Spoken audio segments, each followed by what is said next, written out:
Hello, this is Hanifa. Welcome to another video of Sow Sur from me, and I am very excited because I have planned out something very exciting for you on July 30th.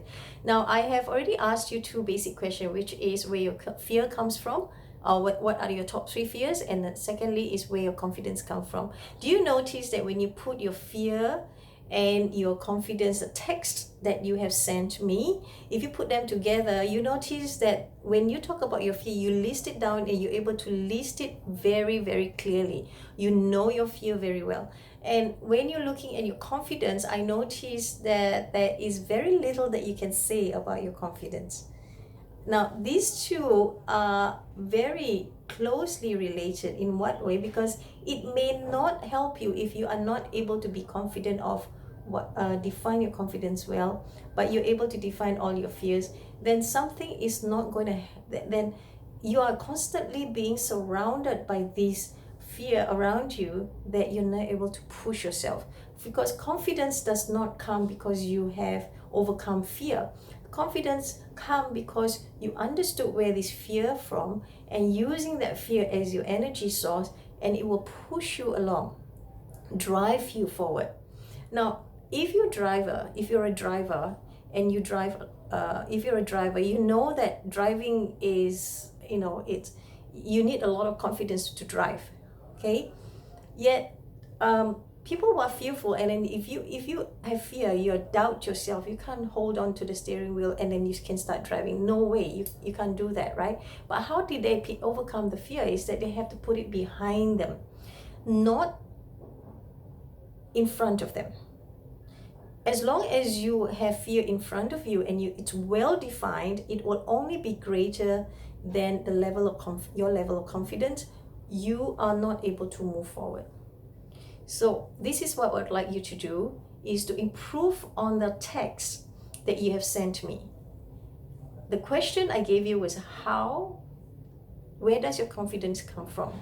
It's very important. Now, if you can't answer that question, then the first layer question you can say is that, can I list down what I did in the last 3 to 5 years that has given me the confidence, right? What I've done in the last 3 to 5 years that given me the confidence.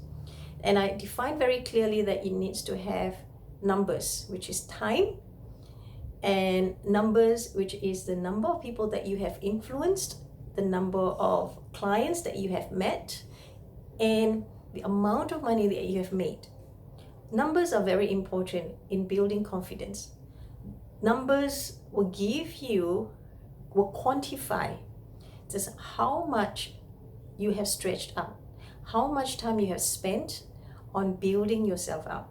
So for example, for me, since 2008, I have been blogging, right? So I have a number there, 2008, and now it's 2019, which means how many years that will be about 11 years. So that 11 years is a figure for me. And I've published my own book, and that's one. And I have also been on Facebook for the last 5 years, so then that's 5. And in three years since 2015, I joined Mandarin Toastmasters Club and I became a president.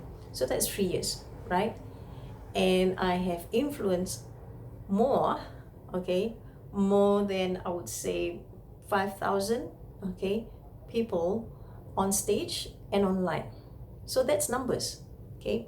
And maybe you have numbers like 90 million viewers, but how many people have you influenced?